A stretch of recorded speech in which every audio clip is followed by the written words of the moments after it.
अगली खबर वज़ीर-ए-आज़म नरेंद्र मोदी के दौरे से जुड़ी हुई है, तो आपको बताते चलें कि पीएम मोदी आज वाराणसी का दौरा करने वाले हैं। वाराणसी को 13,000 करोड़ की सौगात पीएम मोदी सौंपेंगे।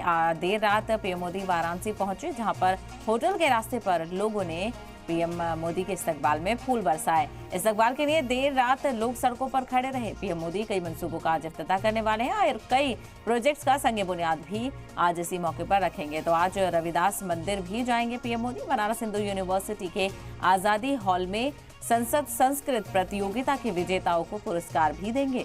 देर रात वाराणसी पहुंच चुके हैं पीएम मोदी और उनका इस्तकबाल यहां पर किया गया और इस दौरान उनके हमराह सीएम योगी भी मौजूद रहे।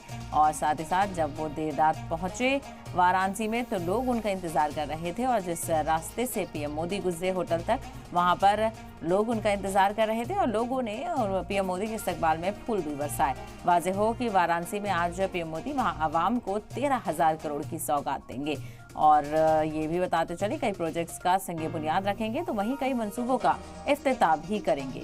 आज रविदास मंदिर में भी पीएम मोदी जाने वाले हैं और इसके अलावा बनारस हिंदू यूनिवर्सिटी के आज़ादी हॉल में संसद संस्कृत प्रतियोगिता के विजेताओं को पुरस्कार भी देंगे और ऐसे में खिताब भी कर सकते हैं पीएम मोदी। तो देर रात पीएम मोदी वाराणसी पहुंच चुके हैं।